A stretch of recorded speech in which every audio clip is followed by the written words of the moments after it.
अमरावतीच्या अर्जुननगर येथील स्नेहा कॉलनीतील धक्कादायक घटना।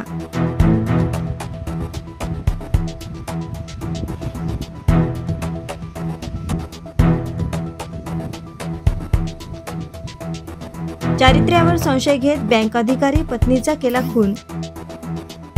डोक्यावर लोखंडी वस्तूने वार करत मृत्यूनंतर लावला फास।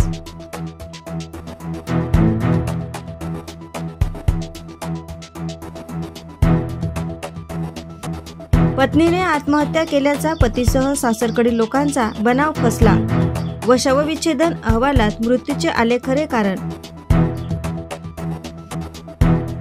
मृतक महिलेचा पती, सासू व सासऱ्याला अटक।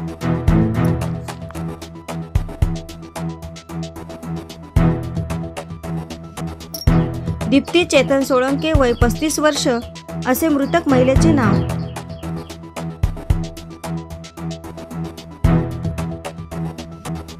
मृतक महिला दर्यापूर येथील स्टेट बँकेत अधिकारी होती, तर आरोपी पती चेतन सोळंके हा पशुसंवर्धन विकास अधिकारी। एएस न्यूज महाराष्ट्र करिता अमरावती येथून रुपालीसह अनिल साखरकर।